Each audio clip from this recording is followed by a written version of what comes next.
Buenas tardes, soy Catalina Angulo Tenorio, junto con mis compañeras Marta Viviana Martín, Sandra Catalina Saavedra, Miriam Beatriz González. Somos estudiantes del 10º semestre de licenciatura en Educación Artística de la Corporación Universitaria Minutos de Dios. Para nosotros es importante conocer y analizar algunos hechos del conflicto armado de Colombia.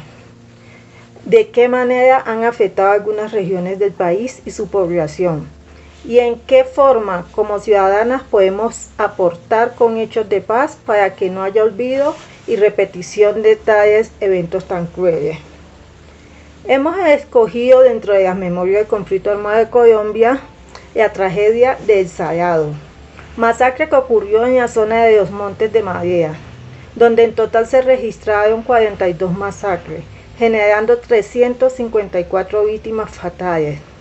Estos hechos, como en muchas otras zonas aquí en Colombia, esta fue azotada por la violencia con el fin de posicionar el narcotráfico, el contrabando, la extorsión y otros actos delincuenciales. La causa principal fue el control de la tierra, concretamente en los Montes de María. El Salado se encuentra a 18 kilómetros de la cabecera municipal del Carmen de Bolívar. Y la tragedia se dio por la disputa por el corredor entre el Bajo de Magdalena y la costa atlántica, utilizando como paso de drogas y armas, y donde los damnificados fueron los habitantes de este corregimiento, El Salado.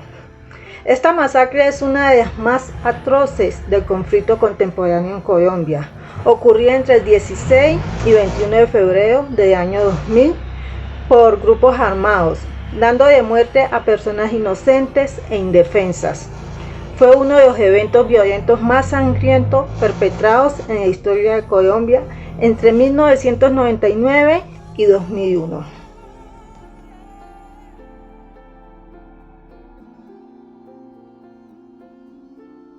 Concretamente sobre lo sucedido en este momento con la población del Salado, existen dos versiones. Algunos dicen que ocurrió la tragedia entre el 16 y el 22 de febrero del 2000, y hay otra versión que habla de que fueron 2 semanas en las que la población estuvo sitiada por aproximadamente 450 hombres, miembros de las Autodefensas Unidas de Colombia, los cuales realmente encerraron a la población, no les dieron tiempo de escapar, y lo que hicieron fue cometer múltiples crímenes contra esta población indefensa.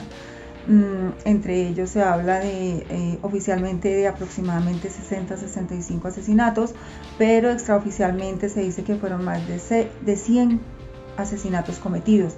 Múltiples torturas, situaciones de las cuales realmente no es bonito hablar, es muy fuerte. También hubo violaciones, se habla de una niña y una mujer mayor que fue violada. Y bueno, los cadáveres han sido algunos encontrados en fosas comunes, y aparte también sucedió que destruyeron prácticamente el pueblo, acabando con el comercio que tenían, las casas de habitación de las personas, las propiedades de los campesinos. Todo esto sin los pobladores tener ni la ayuda, ni la salvaguarda, ni la defensa por parte de las autoridades.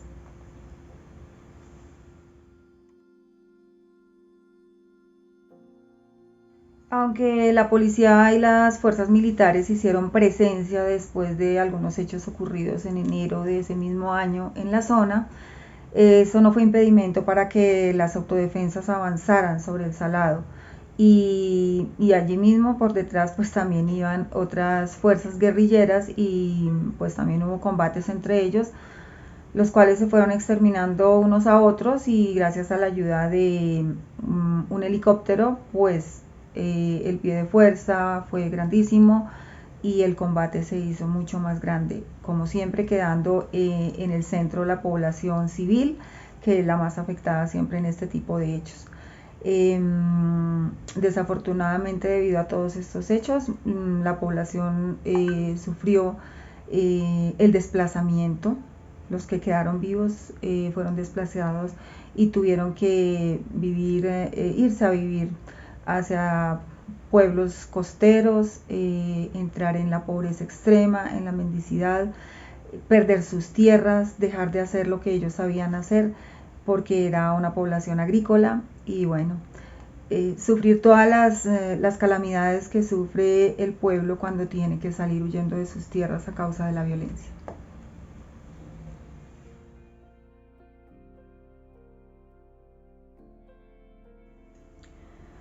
De parte de los actores, en este caso los victimarios, especialmente las autodefensas por medio de su jefe en ese momento, que era Carlos Castaño, prácticamente justificaron este hecho como un hecho de guerra, como algo necesario, según comentaba Carlos Castaño en una entrevista que le hicieron hace muchos años en televisión.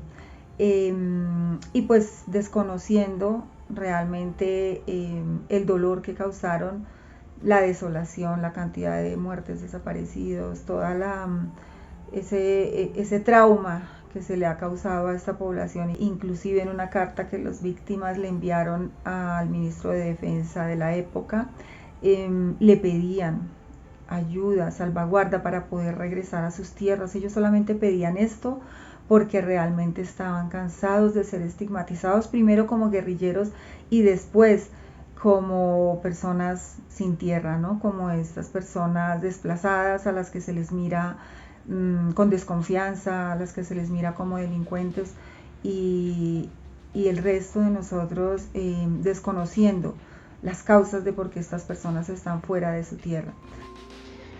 Buenos días, mi nombre es Catalina Saavedra y les voy a hablar del Salado en la actualidad. El 18 de febrero del 2002 fundaron nuevamente el pueblo.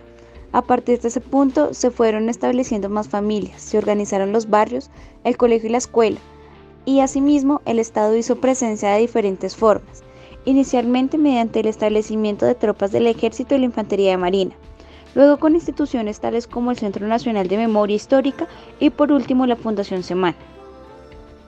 Un elemento clave para entender el proceso de reparación colectiva en el Salado fue el ofrecimiento en el 2008 de la Comisión Nacional de Reparación y Reconciliación, que buscaba entender lo ocurrido y los daños sufridos por la población.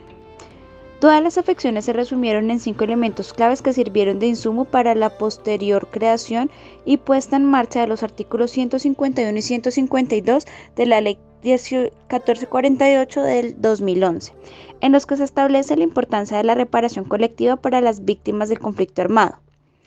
Quiero citar la Ley 1448 del 2011, artículo 3, víctimas. Se consideran víctimas, para los efectos de esta ley, aquellas personas que individual o colectivamente hayan sufrido un daño por hechos ocurridos a partir del 1 de enero de 1985, como consecuencia de infracciones de violaciones graves y manifiestas a las normas internacionales de derechos humanos, ocurridas con ocasión del conflicto armado interno. Fin de la cita.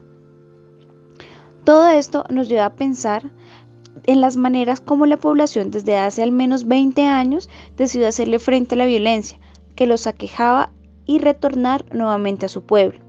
Muchos volvieron de ciudades tales como Barranquilla, Cartagena y Sincelejo, porque no encontraron allí espacios para desarrollar la vida comunitaria a las que estaban acostumbrados. Pero el retorno se debe entender de manera diferenciada y casi de grupo etario. Aunque los motivos para volver de las personas de la tercera edad no son iguales a los de los jóvenes.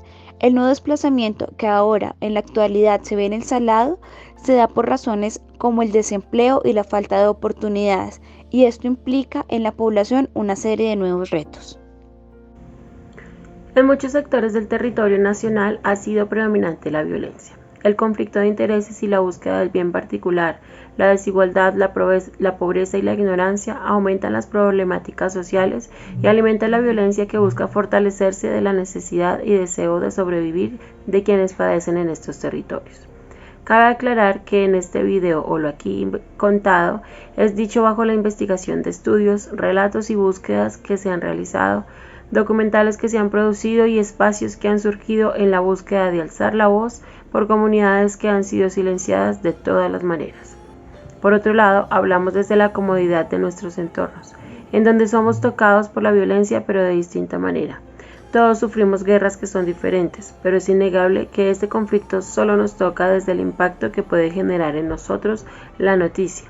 Aunque todos o muchos nos sensibilicemos ante tantos y atroces sucesos, no pasa más allá de ser críticos y observadores.